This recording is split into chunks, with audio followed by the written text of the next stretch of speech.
Welcome to another episode of the Queen Amy Show. Today's guest is an incredible shaman, Ranko Meraya. After experiencing deeply traumatic wounds as a child that impacted his life into adulthood, he began his healing journey with conventional methods like counseling, NLP, and yoga. His life and healing took a profound leap forward in his first weekend of sitting with ayahuasca, and continued to do so with all of the different plant-based medicines he was blessed to continue working with for many years following. His numerous travels to the Amazon jungle and his intensive dietas with master plant teachers have enabled him to learn from the plant spirits directly and have taught him the sacred ways of Indigenous tribes. Ranko's heart-centered work is offered with the intention of helping our families and communities at large to heal and honor our interconnectedness to all beings. He's definitely someone worth listening to over the next hour, guys. He is such an incredible wealth of knowledge on plant medicine and true deep healing. So stick with us. Thanks for watching.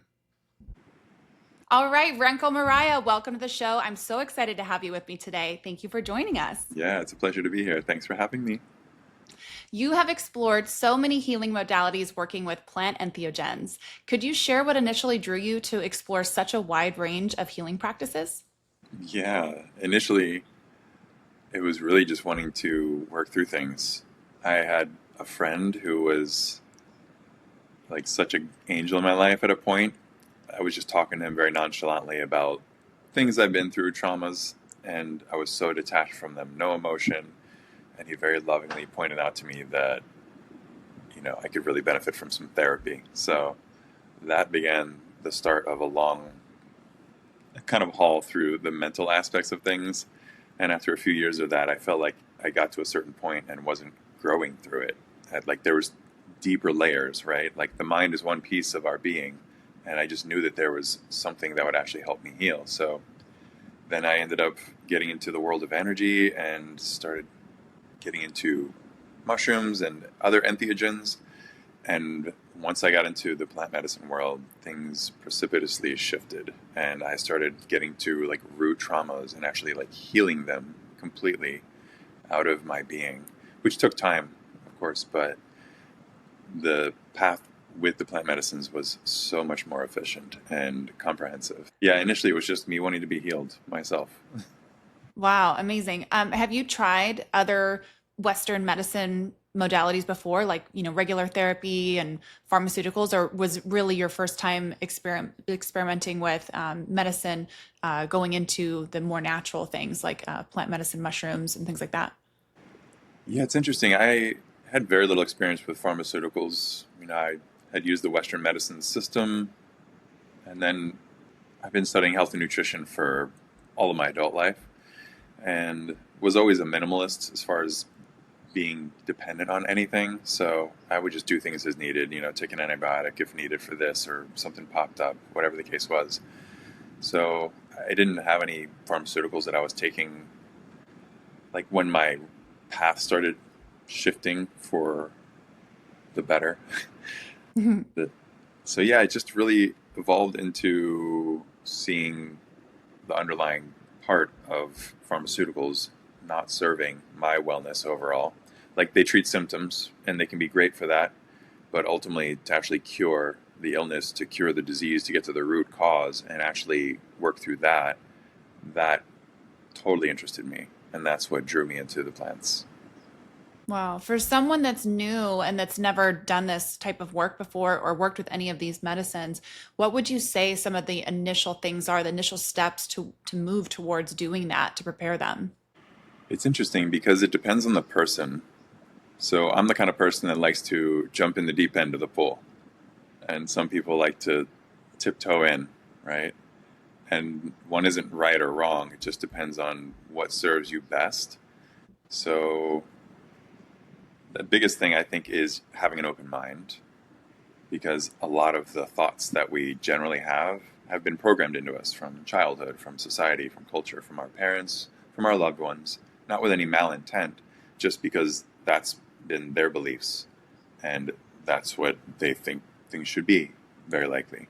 So I think it's just really good to get into a place of critical thinking and allow yourself to get to like the root of what your beliefs are. And then also the other piece of that being surrender. So if you do go into a plant medicine journey or some entheogenic situation, really truly being in that place of surrender.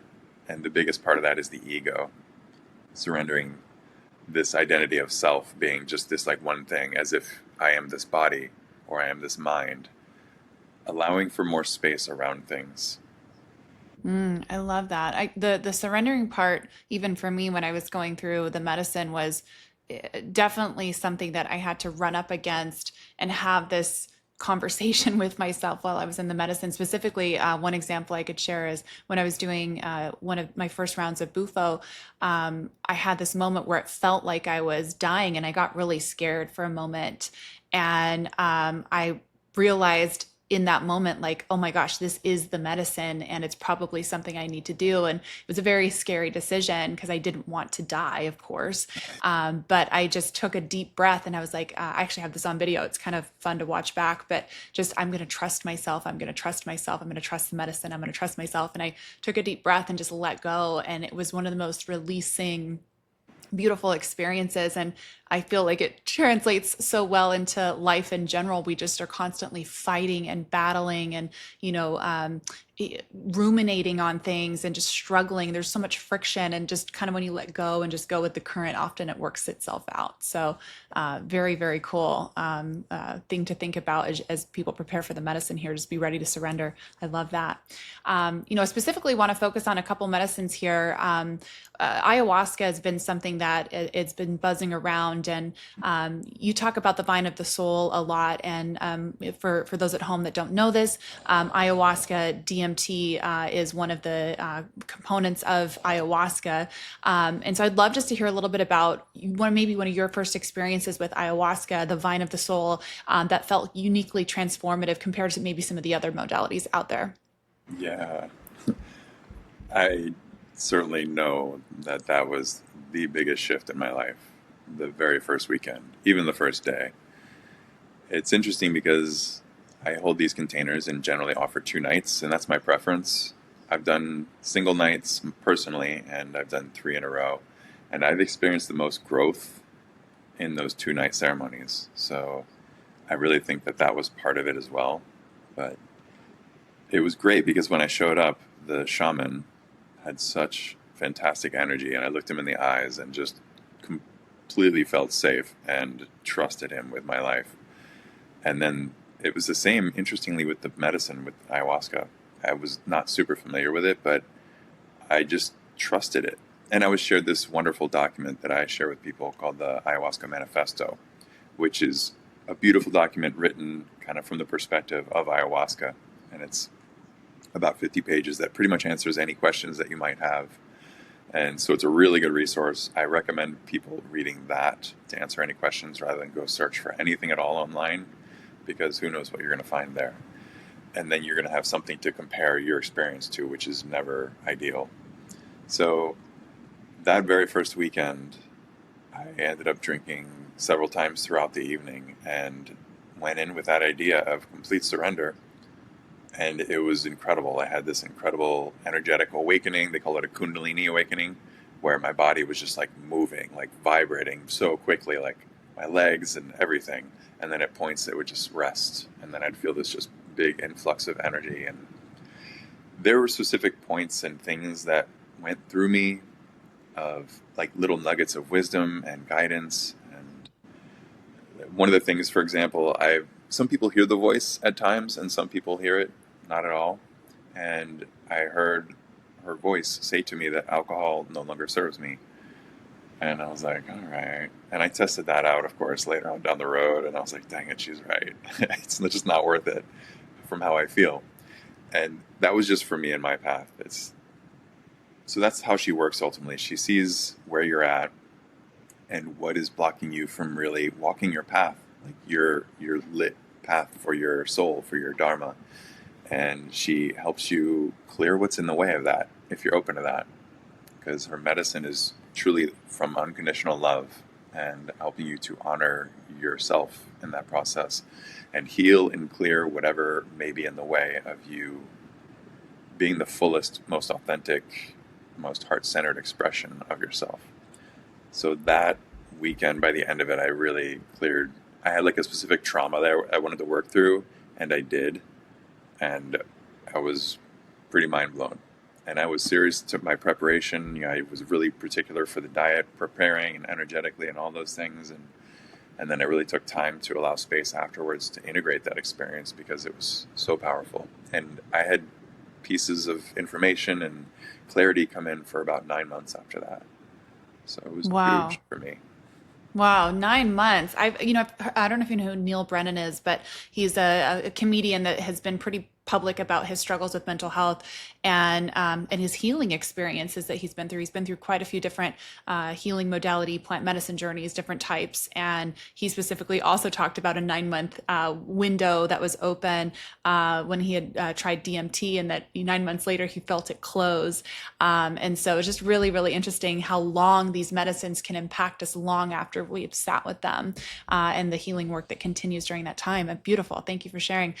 Could you tell us more what it's about, what it's like to study, sorry, with the indigenous tribes that you have and the traditions in the Amazon, and what insights these traditions offered that have deepened your understanding of plant medicine? Yeah. I mean, this is where it all started. All medicine. Western medicine is only maybe 100 years or so old, but these traditions, from my understanding from the most well studied researcher on ayahuasca specifically, is that it has been around and been used for 150,000 years, give or take. So it's got an incredibly much longer history. And then from ayahuasca, things came out of that like combo and so many other plants being used as medicine. And that's the shamanic way. So the shaman looks at disease, not just on the physical level, that's the grossest, but then you have the physical manifestation of it, right? That's the physical, which then there's the mental component as well, the emotional, and then the root cause generally is some spiritual or energetic aspect to that. And so the shamans have been taught to look at things from that perspective. And from there, then you can truly get to the root cause. And generally, there's like some trauma or something around certain things that get rooted into us and then can manifest as cancer, etc. So the tribes that I studied with mostly have been Shipibo. I've spent some time in the Brazilian jungle as well with several tribes out there. And the traditions that I carry are the Shipibo tradition. And they're one of the oldest, if not the oldest tribe that has been practicing ayahuasca and using plant medicines. And the way that they do it, you don't learn so much from people. Like you have a maestra or a maestro that you're kind of being guided from, and they're holding the ceremonies. Right? But the way you truly learn to be a shaman and that you learn these ways of the plants is you do what's called a master plant diet. So you're in the jungle and you're in isolation, like in your own tambo for however long the diet is. If it's just a month, we'll say a month. And so for several days before you begin the diet, you're fasting and you're cutting out salt. And then the first day you begin your diet, or dieta as they're traditionally called. You drink this elixir made from the plant, one of these master plants. And then 2 or 3 hours later ish, you kick off your diet with an ayahuasca ceremony. And so that is like this big kind of handshake into the plant and to introducing yourself to them and them introducing themselves to you. And then you're immersed in that isolation space and you're fasting for however long the plant will guide you. So you want to stay fasting until you have such a pure connection with the plant that you're receiving the communication from the plant, so that then it can teach you and show you these ways that only the plants can really impart to you. And so over the course of dieting these plants, you do offerings and you're really just committed to that, ideally. To me, there's no point in dieting a plant if you're not going to like do all the steps, everything you can to like give them your sincere request to learn and to be of service. And so it's a deeply immersive period. And traditionally, you don't necessarily do ayahuasca as much as we do it now, but nowadays you go to the jungle and you're pretty much doing ayahuasca every other day. But it's beautiful in that way because it really deepens your connection with the plant and then the information that you're receiving. And there's so many different layers to it. They're working on you in all layers of your being, your mental, emotional, physical, your heart, and also like an expanded consciousness, not just in our own mind, but there's like this higher consciousness where they're kind of dwelling and are communicating in this telepathic world. So they can really open things up in you to have this much more heightened awareness and perception as to seeing what's truly going on. And so that's what they can teach you. That's what they can impart. Things that a human can't teach you because it's from a very different place. And so that is the utmost benefit of learning from the Indigenous and their Wow. ways. Wow. I mean, I'm just like in awe. Like this is just so deep and beautiful. You've mentioned that the plants support us with unconditional love and compassion. Could you elaborate more on how you've experienced this and how it shapes the healing process, specifically as it relates to like mental health issues? Yeah, yeah. I think that's where it's really fantastic. And there are specific plants that I've worked with, dieted in the jungle, that are incredible for just like working with the heart alone or grief, self love. There's one plant called Bobinsana. She's fantastic for all of those. And then she's connected to this other plant that's my primary teacher. And so to me, that's where they're incredible, way, way better at truly healing than anything else. And there are other fantastic plant medicines, but these master plant teachers are really incredible. And so the beauty in working with a shaman, for example, if someone were to sit with me, is that they're receiving ayahuasca, but then they're also receiving the medicine of all the plants that I've dieted. So you're getting the medicine of all these sacred plants, not just with ayahuasca. And so in that container that I'm holding, their energetics are there. That unconditional love, that unconditional compassion, and that just pure heart of like receiving you and holding space for you to cry or to laugh or to do whatever you need to do to really clear things out and to heal things, to see things, to know things, to let things go. They're truly just holding that pure space. And it's when you really surrender and open yourself up to it, it's such a beautiful space and can be incredibly emotional. What does this look like for those of us that have never been through medicine before? They've never tried any of these modalities. Maybe they haven't even experimented, in high school with some of the other things out there like cannabis. What type of experience can someone expect? Like, are there visions? Are they going to be feeling things? What is the experience? As simple as you can put it for us. For ayahuasca or for what? Oh, sorry. Great point of clarity. Yeah, let's focus on ayahuasca, and then I would love also. I know there's a distinction between the different types of DMT, but another common one would be bufo or just other formalities of DMT. Modalities of DMT. Just if you could give us like a couple examples of what someone might be feeling and experiencing. Yeah, it's funny that you asked that because generally I don't like to paint any expectations at all for any of the medicines because then you're going to carry that into the medicine space. So without painting like specifics, I would really just say overall, leaning into that trust aspect of whatever is to happen, really trusting that, of getting out of the mental space of thinking things are supposed to look a certain way or wanting things to happen a certain way and being attached to any outcomes, that will facilitate the best experience. As far as things that are reasonable to expect in ayahuasca, you may purge, like out of your mouth. Generally, you'll purge out the other end as well. And both of those can be incredibly healing. And the funny thing is, as Westerners, we generally have a problem with purging out of our mouth, right? Because we think we're just throwing up. We're getting sick, which is funny because we're literally getting well when we're throwing up, right? It's our body Mm. getting rid of something that's not serving us. Even if we're alcohol poisoned, right? Our body is working to heal us, to clear that stuff out.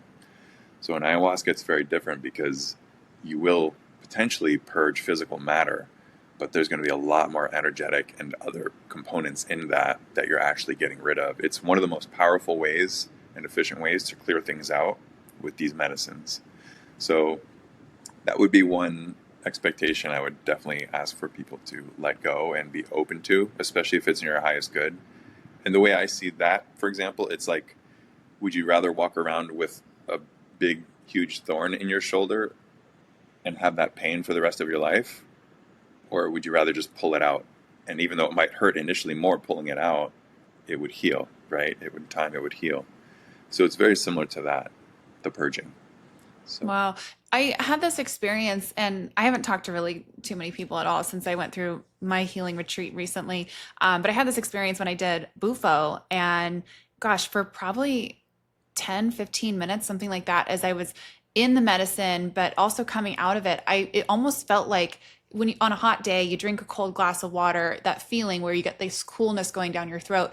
It felt like it was coming the other way, like the coolness was coming up and out of me. And I wasn't purging, like I wasn't puking or anything, but like it just felt like this coolness was coming out of me, and I was like burping, and like I could just feel like this coolness. And I've never breathed so deeply in my life when I was out of the medicine, and I was, had my my wits about me again, and I was, conscious in this reality, if you can call it that.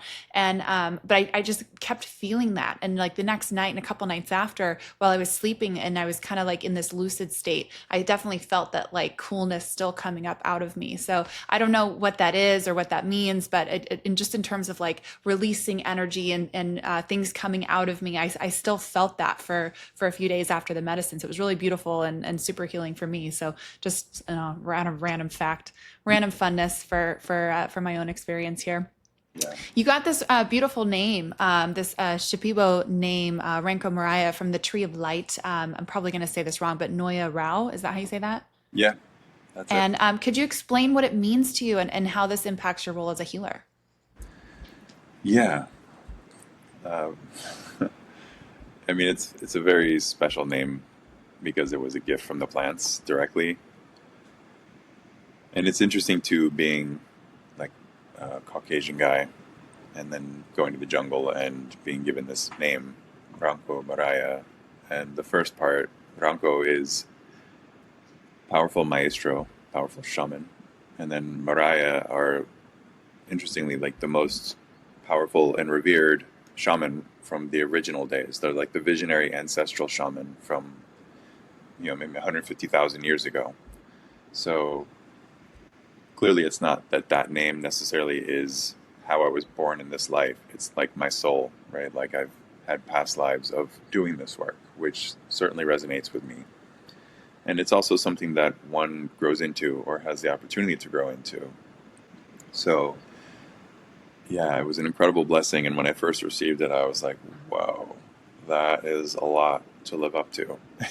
So ever since, I've just been doing my work to live into that and to grow into that and fully embody that. And the plants continue to work with me and show me that this is my path and that this is the medicine that I'm carrying with that name. So yeah, it was an incredible blessing and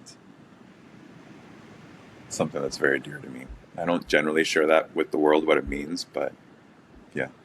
It's beautiful. And kind of leaning into past lives, I definitely had my own experience of learning about, I don't know, my own this sounds silly for those that are listening that probably haven't, even heard of or gone through the medicine. It can start going down a path where people may get confused or turned off by the medicine or think that we're being, wild or whatever with our experiences. But these are the true experiences of not only myself, but people that have gone through the medicine, what they experience. So I just encourage our listeners just to keep an open mind as I talk about this. But, in the medicine, it's my first time going through.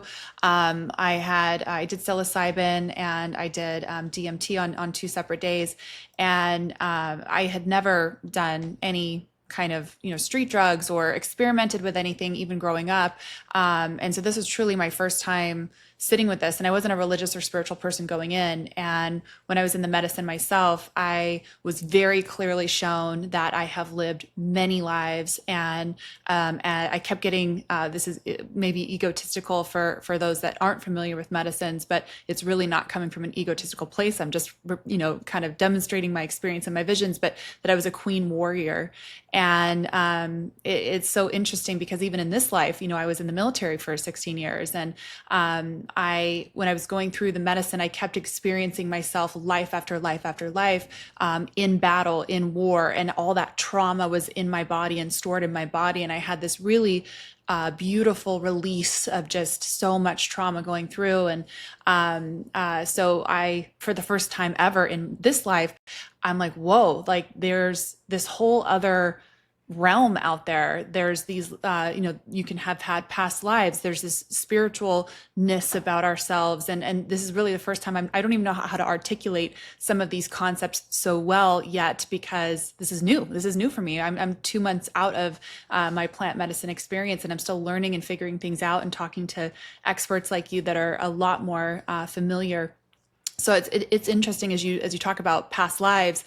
I just want to talk about the doorway of the medicine and the bridge that is the medicine to, as we use this as a healing modality, like to unpack and uncover our own divinity and our connection to the world and to nature and all of that. Tell me a little bit about your experience, and tapping into that being a bridge, and how that can be so healing for people. My experience just overall with medicine, yeah, I mean, it's very interesting that I never thought I would be doing what I'm doing.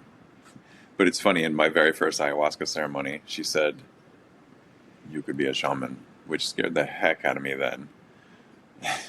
And I thought that meant a very specific thing. Like I had to go live in the jungle for the longest time and all these things, right? And so, anyway, it was such an organic process for me.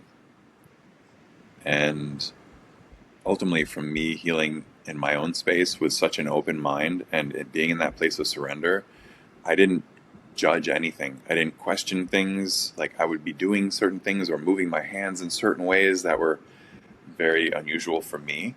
But I would just trust, okay, this is what the medicine is guiding me to do, to move an energy or to heal something or to let something go, whatever it is. And so it's been really beautiful, me healing through my own things and showing me how to then help hold space for people to do what they need to do in these containers. And with ayahuasca, it's not necessarily like with 5-MeO DMT, right, with bufo, where it's a whole different thing. Like you're not in your body at all. So with ayahuasca, you're present in your body, you're in this world, and it's generally more of a contained experience. And there's other people generally there too. So, we're all in a mindful space with reverential silence generally. And so that's a very different container where then I'm doing a lot more things. Like I'll come to people and offer them healings or different layers of clearing things out. And then with something like 5-MeO DMT, bufo, then it's such a different container where I'm just doing as little as possible to allow them the space they need to shift and to clear and to do whatever they need to do, to let their soul do whatever it needs to do, and their body just keep it safe. That's really the only role with bufos, to keep their body safe. And then also ultimately kind of help guard and guide them if they get a little challenged, and especially with that piece of surrender. So very different containers. And from, again, me doing these medicines, it has taught me how to hold those spaces. And then mushrooms is a very different container. Generally, it's been a lot more similar with my training. It's been very similar to ayahuasca. So it's very interesting, the kind of overlap with those two. Wow. I definitely would love to talk a little bit about psilocybin next with you. The reason I love tapping into this particular topic is because I had such a visual experience, and some more commonly available informational resources for those listening. There's a beautiful book named How to Change Your Mind by Michael Pollock, and he's got a great Netflix series that if you're just first getting some information about it, it's interesting to watch because it covers such a wide variety of backgrounds and stories of those that have been through the medicine. But it was really transformational for me because it was so visual in nature, where I was able to to sit with the medicine and have quite a few ego deaths and heal quite a few major traumas. Like I had some maternal trauma that I was able to work through in such a beautiful way. Particularly as we focus on psilocybin, can you talk to us a little bit about the nature of the medicine and how it can heal and move some of those traumas out of the body and out of the mind? Yeah. Psilocybin, I think, is so great for that because it's just like how it kind of is in nature.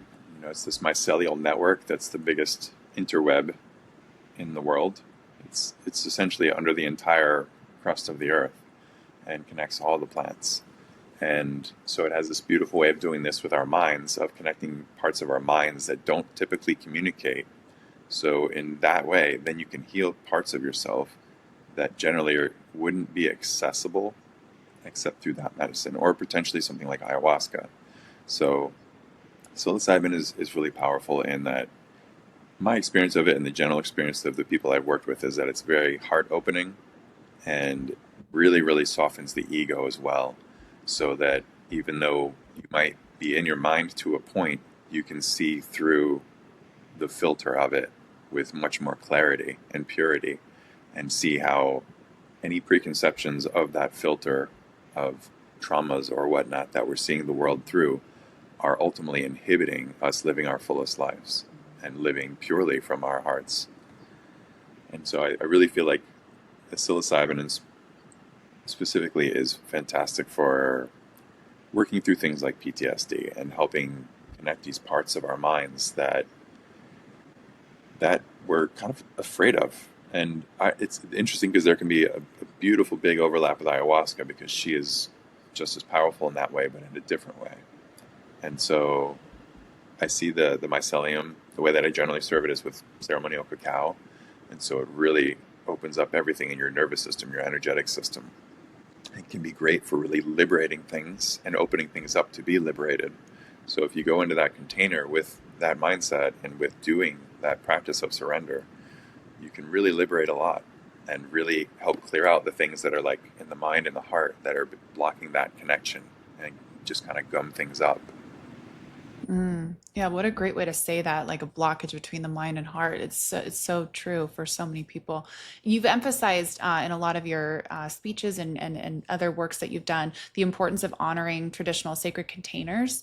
What does that look like in practice, and why is it so crucial to the healing process? Yeah, it's funny. I've seen a lot of people just do these medicines, these sacred medicines, as like recreational drugs and not get the most out of it, and even have negative experiences. And then, of course, they'll go and judge these medicines as not being good or being harmful, which is part of the incredible importance to me of using them in a reverential way and holding them in this sacred energy, ultimately, of having a container where you're safe. This is kind of like the typical set and setting and safety aspect of a container, that if one's going to do your own journey, you want to make sure that those three things are there. And so to me, the layer of that sacred connection, the divine container, adds this whole other beautiful spiritual element for things to potentially just be healed within that day.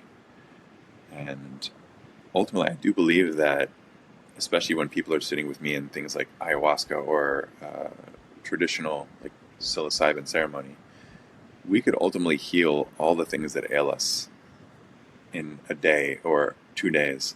However, we have this mental piece that holds on to these paradigms as if they're concrete and has a hard time letting go of these preconceived notions. So in that way, it's helpful, and this is why integration is so important, and preparation as well. Before you're going to do any ceremony, you really want to put the energy in, and part of working with these plants as sacred medicines is, for example, with ayahuasca, if you do your dieta 2 weeks or 4 weeks before, and you're really committed, and you're doing every single thing you can to really prepare your vessel, your body, your mind, your soul, your heart to receive their medicine, you're going to get so much more out of it than if you just do the bare minimum and then just show up and then just jump back into your normal life afterwards. Then it's kind of just an experience. and then you're limiting the amount of healing that can truly come from a sacred container. And by treating it as sacred, then that reverence, again, it's like the plants receive these offerings, these like sacrifices of not eating, like for what I suggest for people to eat, not eat red meat at least a week before, just to really simplify your energetics. And these sacrifices are seen as offerings, which I think is moreover the ideal definition of that, especially in these containers. And so with all these offerings, the plants reciprocate that with so much love and healing and help you see things more clearly because there's not so much in the way for you to see them. And so it just makes it so much easier for you to receive their medicine fully, to actually hold Wow. that reverential container. During the ceremony that I went through, the two separate occasions, there was some beautiful live music playing. And one of the healers and the facilitators that was hosting the experience for us emphasized the importance of the location and the environment while you're going through these medicines. So, as an example, while I was in the psilocybin experience, there was just such beautiful chanting and there were singers and they were playing the most beautiful instruments. And what I noticed in the medicine was that my mind was kind of using the music and the sound and the frequency to shift stories or shift visions that I was having. And then when I was sitting with Bufo separately, there were sound bowls playing. And I found that I was very attracted to sound bowls when I came home from the experience and how much I loved it. And it was soothing and beautiful for me. Can you talk about sound and frequency and how that plays a role in these journeys? Yeah, for sure. I think it's definitely a big part of the medicine.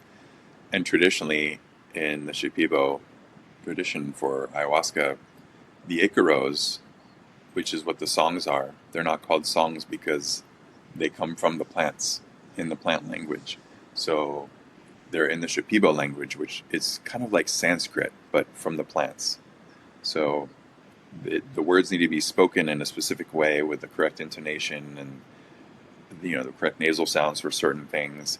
And so when they're spoken or sung, chanted in this specific way, then these Icaros are an incredibly important part of the ceremony and the healing, because the medicine is within you, but then what you're hearing from the Icaros being sung or chanted is part of the external medicine coming in and then synergizing with your internal medicine. So then with those two mixing, you get this fantastic synergy that really facilitates healing. And so with ayahuasca specifically, the Icaros are a really powerful and important tool to get the most out of those ceremonies. And some people offer ceremonies like facilitators where they don't have the Icaros, they don't sing them, and then it's a different experience. And then, it can have value. But my experience, all the ceremonies I've done with the Icaros have had so much more medicine and a much deeper experience. And then for things like 5-MeO, Bufo, the synthetic version of 5-MeO we're calling Jaguar now, which I like. So Jaguar and Bufo, those are the 5-MeO DMTs. For something like that, to me, the words, if there's any words in any songs, are incredibly important to be mindful of, the things that I play for people to receive in that space. And so, yeah, I will specifically curate things for them to receive, like in that space. And it's certainly a part of the medicine. I think it Beautiful. up-levels the healing in a way. So beautiful. So beautiful. And, you've talked previously, even in this conversation, about how healing doesn't stop with the ceremony, but continues afterwards through integration. And so would you walk us through what typically a healthy integration process looks like? Yeah, I would say the most important thing for that is giving yourself space and time after the ceremony so that you don't just go right back into your old patterns and your old habits, because those are the same things that have not been serving you. And some of them may, but giving yourself the time and space to really come at them from a different angle. And part of what I share with people often is doing things with your non-dominant hand. Like if you're a person who loves to journal or write, writing with your non-dominant hand, which is beautiful in a way because it can get you in tune with your inner child and let these things come out of you that you can be surprised by. Or even just with your dominant hand, just like full freestyle, quick writing. Just even if it doesn't make legible sense, just let your body like move that energy. Things like giving yourself space to meditate first thing in the morning, so that you can connect to yourself, connect to your heart, and just really connect to what is present and that peace within before you go out and jump onto your phone or into the world or into work. These kind of simple things can have huge ripple effects. And, like brushing your teeth with your non-dominant hand, these things can really have big ripple effects into like our relationships, of, how mindful we are in our relationships, of being responsive in the world rather than reactive. And that's ultimately the biggest part of integration, is letting those things go that are in the way, where we just like hair trigger react versus respond, because the reaction is a kind of pre-programmed traumatic energy that's stuck in there and ultimately can be rewired. And then responding is what we want to do in a healthy space, right? Where we don't just automatically do something. So there can be so many other things. I have a document that I share with people, things like exercise or yoga or connecting with nature, grounding to Mother Earth, or just being out and hiking.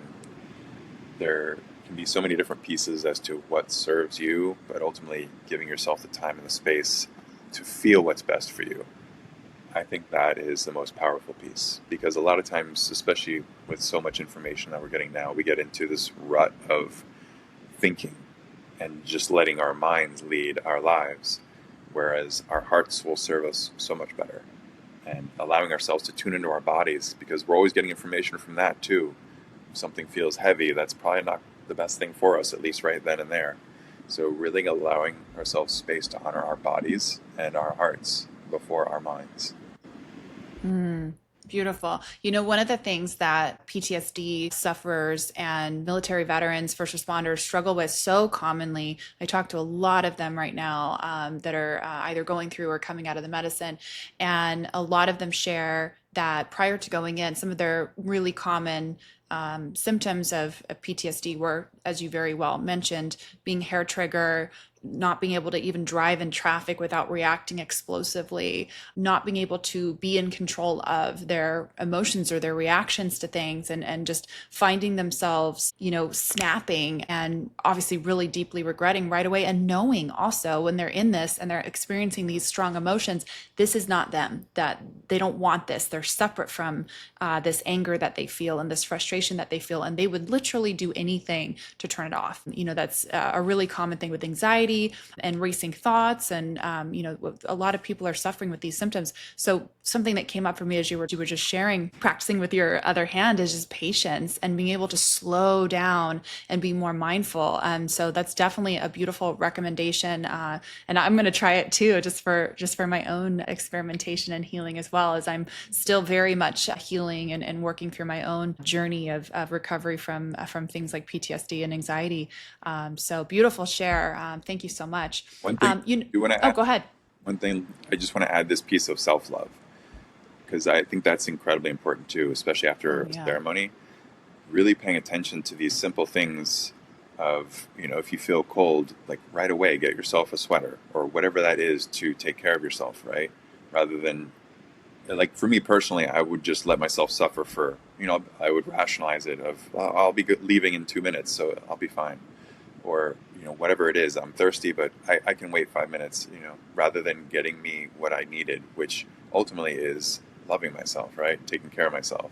So practicing self-love, like real time, as soon as you're feeling these things, honoring what you need and what you feel you need to take care of yourself.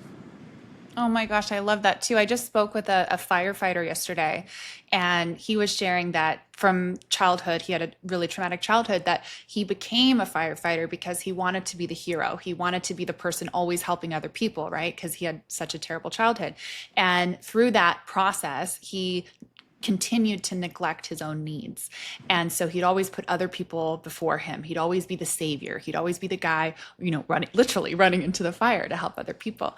And he shared this beautiful story about his plant medicine journey, where when he was going through, the medicine was just constantly telling him this message of self-love, like, you've got to take care of yourself. So, it's very cliche for us to hear and say this, but, if you're on a plane, they tell you to put your own mask on first. And it's so true. And so this message of self-love is very well resonating with me. And I encourage our listeners too, to take that seriously. And while, yes, we all end up having a beautiful calling to help and serve others, and that's so important, it's also important to take care of yourself. So what a beautiful message. Thank you for sharing that. So as we start to move towards wrapping up here, I would love to just ask you about your own personal journey. You've been doing this a long time now, and you've experienced a lot of different modalities. For someone that's starting out, is there any particular medicines that you would encourage as maybe like an entryway or a gateway to exploring this healing space, specifically for those that are struggling with like anxiety, depression, PTSD, etc.?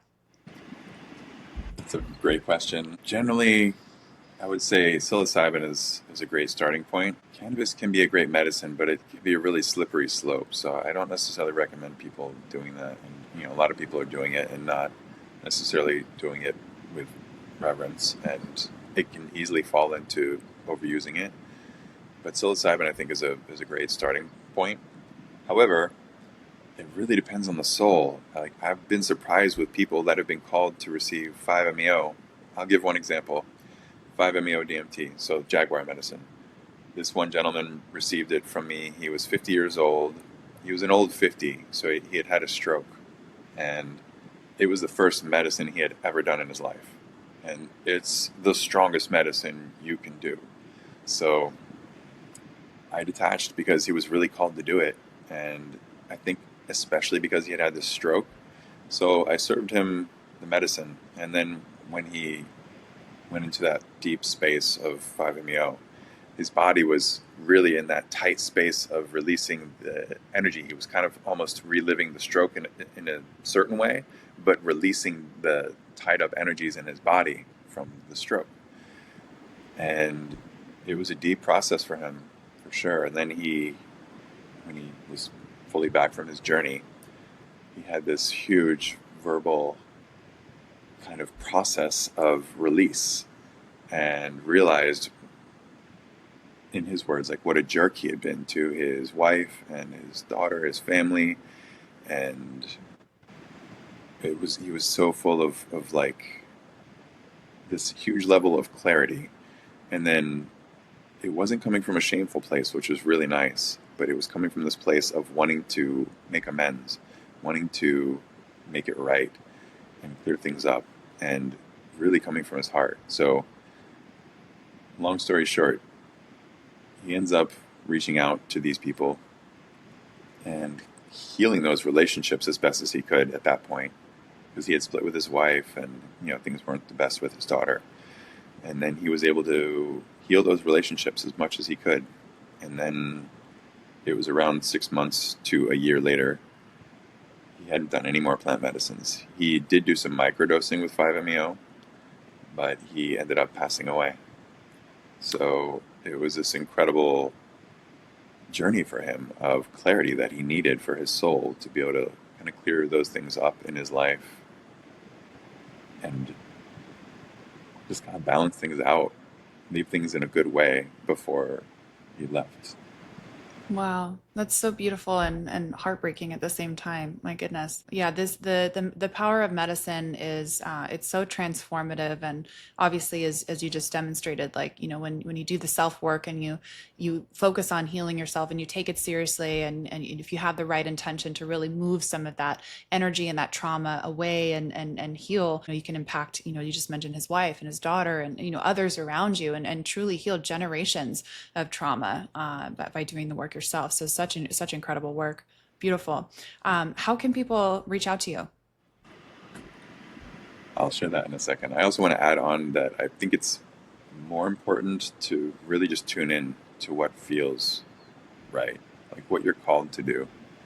Mm. Just doing something because a friend told you about it is not necessarily the best reason. And you can get away with that with a lot of medicines, but with 5-MeO, that's certainly one to only do if you're called to do it personally. So really honoring what you're called to do, what feels right, and what resonates with you. And as far as people connecting with me, I have a website, divineguidance.me. And yeah, that's probably the best way. You can find me on there. I have an email thing on there. You can connect with me or get on my email list. Yeah. I love that you have an email list too, because that's so great. Because one of the reasons why I've been wanting to do a podcast series on plant medicine and mental health healing is that there's some resources out there, but they're few and far between. As even though you mentioned this medicine is hundreds and thousands of years old, and it's been around for a long time in indigenous cultures and practices. It's brand new to the Western world, and so it's still very much a taboo topic. Obviously there's a legality factor, where it's still very much being considered by a lot of different legislation practices right now. And so having just more information out there is great. You said there's a book or a resource that you created? Yeah, PDF. A PDF, great. And is that something that people can get by reaching out to you? Yeah. Amazing. Cool. I'll have to hyperlink all of those things down below. One of the last questions that just popped up too that I remembered I wanted to ask you, and I think it's so important, is when you were speaking here in Los Angeles on the psychedelic conference, you mentioned that, sometime you'll hear people asking like, well, how many times have you done DMT, or how many times have you done this medicine? Like doing it more makes a difference. And something that you said really resonated with me is you can do it once or you can do it 30 times, but what you get out of it, you're going to say it better than me, may not be, it's not like you're going to get more out of it by doing it more necessarily. So can you talk a little bit about that too? Because I think one of the burning questions that people have is like, am I going to be doing this for the rest of my life? Or is this like a one-time thing? Or do I do it twice? How often? What's the frequency of doing these medicines? Yeah. Yeah. And that's the thing that's definitely important to tune into personally. Because, yes, in our Western mindset, doing it more is better.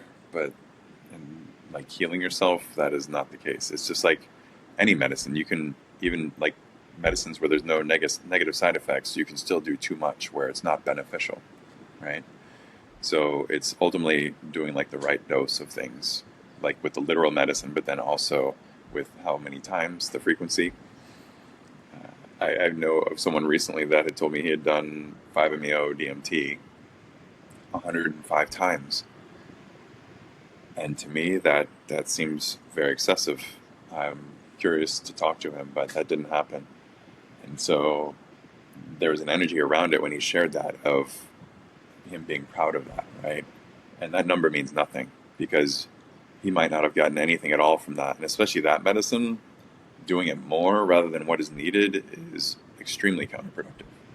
And with ayahuasca, there can be a part where you fall into the community aspect, which is beautiful, right? And then rather than doing your integration and actually like healing yourself, you can fall in love with the community, which is great, but it doesn't mean you necessarily need to sit every weekend that's offered. Ultimately you want to be doing your work, your preparation, your work in ceremony, your integration afterwards. And so there is no magic number for everyone. And the frequency as well as the amount of times is very dependent on the person. Generally for something like ayahuasca, it's not necessarily just going to heal you in one weekend, again, because of that whole mental component and even the physical component of storing energies and tensions in our bodies. It does take some time to unravel these things in this physical world. So, yeah, it'll just organically unfold. And that's what I encourage you to leave space for, that unfolding. And one little note as to DMT versus 5-MeO DMT, I think it's a very important clarification because when people say DMT, they're referring to NN DMT, which is very different than 5-MeO DMT. In NN-DMT, even though you may not feel like you're in your body, you're here in this world on Earth, right? You're floating around somewhere in here and you're aware that there's an Earth and that you have a body. And with 5-MeO DMT, that is a big ego medicine. So, especially if your ego's not in the way, you completely depart from your body. You have no clue you ever had a body or that there was an Earth or a galaxy or a Milky Way. It can be a complete samadhi experience and it changes you forever. So very different medicines. One is like rocket fuel and then the other one is, can be like airplane fuel. I do have a tack on question here now. You got me curious, more being selfish and wanting to learn more about my own experience. When I was in the 5-MeO DMT, I was having these like in my mind, I was like seeing a montage of trauma, like moments in my life. Like one of the visions I saw briefly, very quickly, was me laying on the floor of a hotel bathroom, puking, which was a really traumatic experience for me. And then like another one was like, when I got abandoned as a kid, and another one's like you're breaking up with your boyfriend, right? Like there's all these like things, just like flashes of moments. And what was happening with my body, which I have on camera, was two very different things. In my mind, I'm like going through the motions of just feeling those feelings of what it felt like to be on the floor of the bathroom, et cetera. But in my body was screaming. My body was in a position of giving birth. And I was screaming and grunting and like, yelling and saying things that did not sound, it was like another language. It was not English. And so my mind and my body were disconnected. What is that? Like what's happening while that's going on? That's the recalibration, especially with that medicine. It's so good because they've scientifically proven this, which is really cool. They used to think when you do 5-MeO that it would just shut off all the brain except like the pineal gland. And now they've shown through brain scans and through other different layers that instead of doing that, it actually lights up the entire brain. So your body is physically open so much through your brain and through the energetics of your being that things can be rewired super efficiently. And so it's interesting because of your own filters, your own traumas, your own life experience. It needs to happen however it needs to happen. And it doesn't necessarily make logical sense, but your body will just do what it needs to do to, at points there can be like this tension where you're kind of pulling that energy present forth and then the release of it. And in that space, it's really powerful, where it can actually let those energetics leave your system. And sometimes, it can be vocal and you'll be seeing things to help your brain process it. So it works on all these different layers of our being to help us process it. However, it will actually help us do it and let those things go. And that's part of the integration to help keep supporting that afterwards. Wow. I had an EEG before and after my plant medicine retreat. So you could see what my brain looked like before the plant medicine. You could see what my brain looks like after, which is a very unique thing. I was going through a separate brain treatment, which it's called an EMBP or TMS, is you may have heard of it for those listening.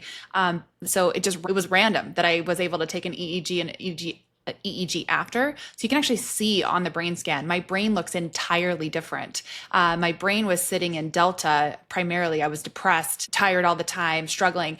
After, it's in theta and alpha. Like it's just the most beautiful, lit up, colorful brain. And most importantly, I feel better. I have more energy, zero depression, zero anxiety. So it's also scientifically proven. Just, I went through this medicine recently, but like even on these brain scans that I have, I can see physically the difference in my brain before and after the plant medicine. So it is super magical, super mystical and wonderful. And I am so looking forward to us opening up this doorway a lot more to continue to explore these medicines and hopefully get some more scientific studies behind it so it can be more accessible to those that need it around the United States. Thank you so much for sharing all of your time and wisdom with us today. What a beautiful session this has been, just to help us explore the world of plant medicine and psychedelics and healing modalities for those of us that really need it. I so appreciate your time. Thank you. You're most welcome. Thanks for having me. It's been a treat. I'll hyperlink everything below so everybody can reach out to you and hopefully we'll get that PDF so we can share that out as well and learn more about this beautiful medicine. Thank you so much. Appreciate you guys, and thanks for those that listening at home. Thanks for listening to today's episode. If you enjoyed it, take a moment to hit the like button, leave a comment, share it with someone you love, and don't forget to subscribe so you never miss an episode. Thanks for listening, and I'll see you next time.